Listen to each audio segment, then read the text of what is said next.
ever get that feeling that Yeah. you could do so much more if you could just, focus. Oh, absolutely. It's like we're constantly battling distractions, right? Yeah. Jumping from one thing to the next, never really finding that deep focus. Exactly. And that's what we're diving into today with Cal Newport's Depth Work.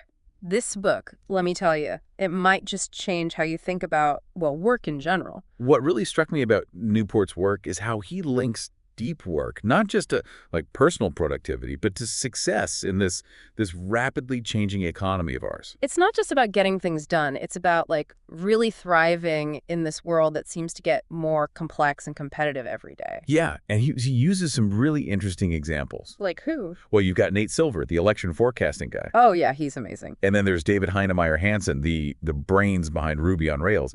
These guys are at the top of their game. And Newport's saying it's this ability to tap into deep work that sets them apart. Exactly. And when you think about all the changes happening in the job market right now, Yeah. automation, everything, it makes sense.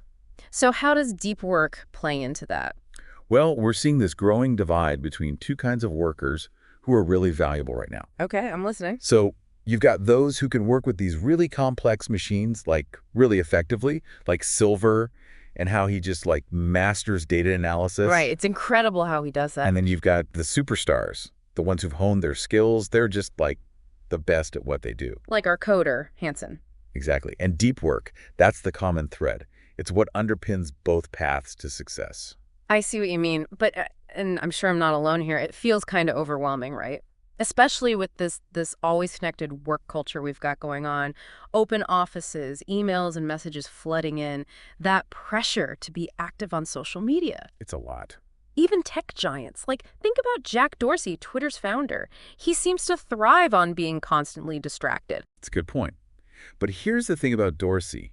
His role as a CEO is kind of the exception, not the rule. Really? How so? His work is all about making those split-second decisions, constantly taking in new information.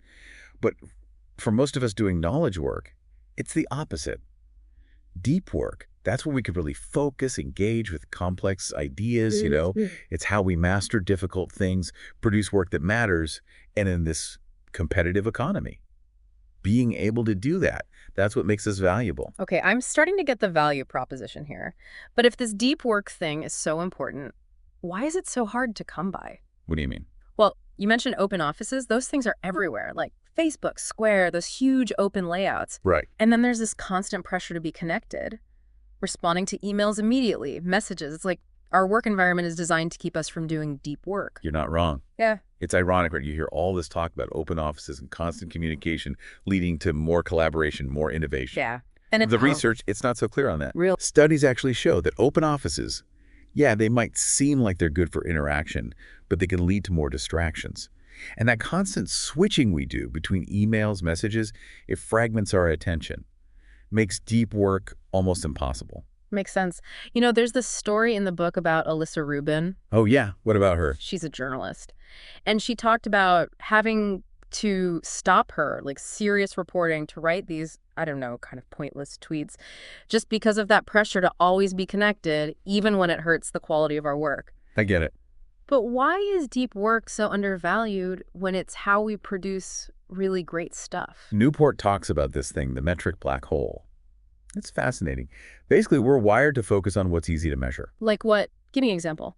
How many emails we send, how many meetings we attend, even how many likes we get on, social media. Those likes. Gotta get those likes. But do those numbers really equal real impact? Often, not so much. The problem is real impact, the kind from deep, focused work. It's way harder to measure. So we end up focusing on the easy stuff, even if it doesn't really matter as much. So we're stuck in the shallows, chasing metrics, when we should be diving into the deep end. Pretty much. Okay, I'm seeing the problem now. But this brings up a bigger question. Can we even find meaning in our work in this digital age? It really makes you think, doesn't it? Yeah. And honestly, I think Newport would say, yeah, knowledge work, it can be just as meaningful if, and that's a big if we approach it the right way. And how's that? It's not about the type of work so much. It's the skill we bring to it. The care, the focus. It's like, imagine bringing that craftsman's mentality to whatever you're working on, even if it's on a computer. So we don't all need to become like blacksmiths or something. No, not at all. It's more about the approach. bringing that intentionality, that craftsmanship to our digital work too. Okay, I'm following you. But, gotta be honest, part of me still wonders, isn't work just, well, stressful? Like, even if we find that focus, there's always pressure, deadlines. Can deep work really make for a more fulfilling career? Less stressful, even? Or is that just, like, a nice thought? You're hitting on something a lot of us struggle with. But here's the thing. Deep work, it might actually be the stress antidote we've been looking for. Really? How so? There's research showing that when we focus intensely on something challenging, it can actually help regulate our negative emotions. Think about it. Our brains are wired to get satisfaction from tackling tough problems, not jumping between a million little distractions. Makes you think when I'm most stressed at work, it's usually drowning in emails, feeling pulled in every direction, not making any real progress on the stuff that matters. Exactly. It's that feeling of being scattered, overwhelmed, and deep work. It gives us a way out of that cycle. And how's that? When you're really immersed in something challenging, distractions fade away. You find that, what do they call it, a flow state. And being in that flow, research says it makes us more satisfied, more engaged, even happier with our work. So deep work, meaningful, stress-reducing, and it can make us happier. Okay, you've convinced me. But honestly, now I'm a bit overwhelmed. Where do I even start?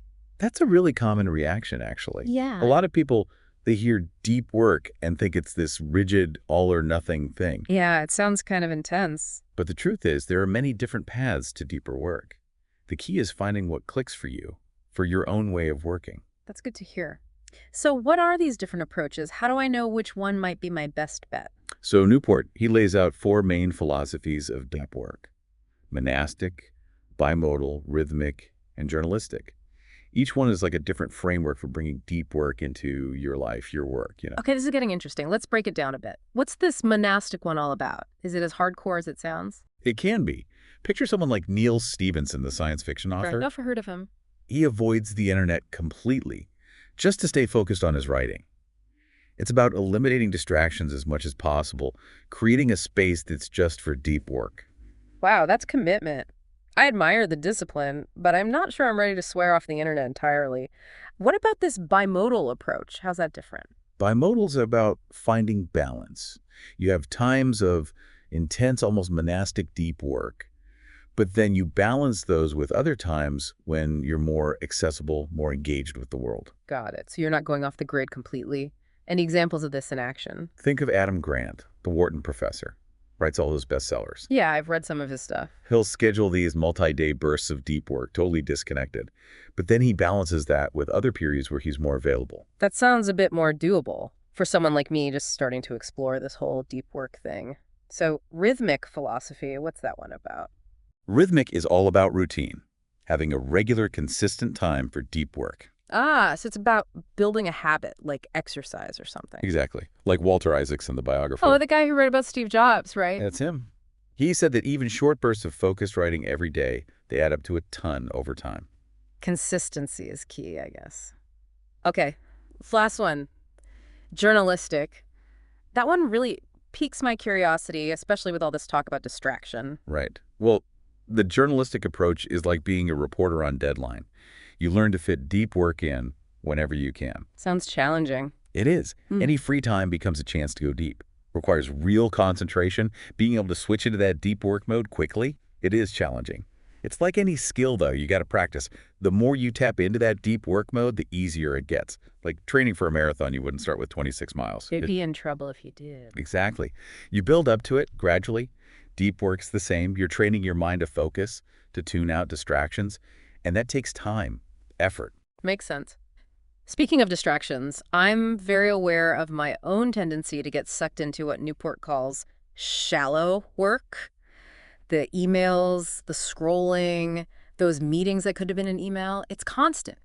Is it even possible to cut back on that stuff, or are we kidding ourselves? It's a real challenge, no doubt, but definitely not impossible. Remember, 37 Signals, the company that went to a 4-day work week. Yeah, we talked about them earlier. They did that by really focusing on cutting out shallow work. It proves that a lot of what we think we have to do, it's actually not that essential. That's both inspiring and a little terrifying. But how do we even start? How do we figure out what's shallow work in our own lives and then actually cut back without, everything falling apart? Well, Newport's got some good advice. One thing he talks about is scheduling your internet use. Scheduling it. Tell me more about that. So it's pretty simple. You divide your day into blocks. Some are online blocks for emails, research, that kind of thing, and others are offline blocks for deep work, focused thinking. So it's about being intentional, creating those boundaries, even within the workday. I like it. What else can we do to tackle this shallow work problem? Another good one is the Pareto principle, the 80-20 rule. Oh, yeah, I've heard of that. Basically, figure out the 20% of your work that creates 80% of the value. And then protect that time like crazy. Don't let anything get in the way of that 20%. Exactly. Focus on what really moves the needle. And then, for those feeling really brave, there's one more thing Newport suggests. Maybe with it. Quit social media. Oof. Okay, that one might sting a little for some people. It might. But think about it.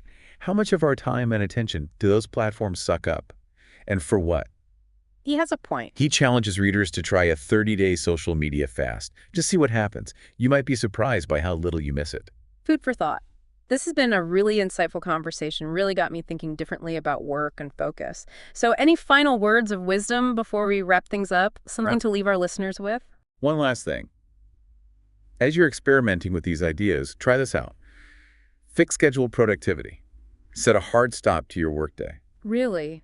That seems counterintuitive. Like, shouldn't we be working more to be more productive? It's not about working less, it's about working smarter.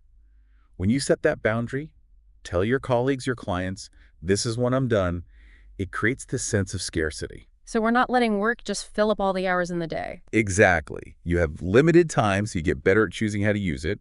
You prioritize the deep work, cut out the distractions. I love it. It's about reclaiming our time and attention. This has been fantastic.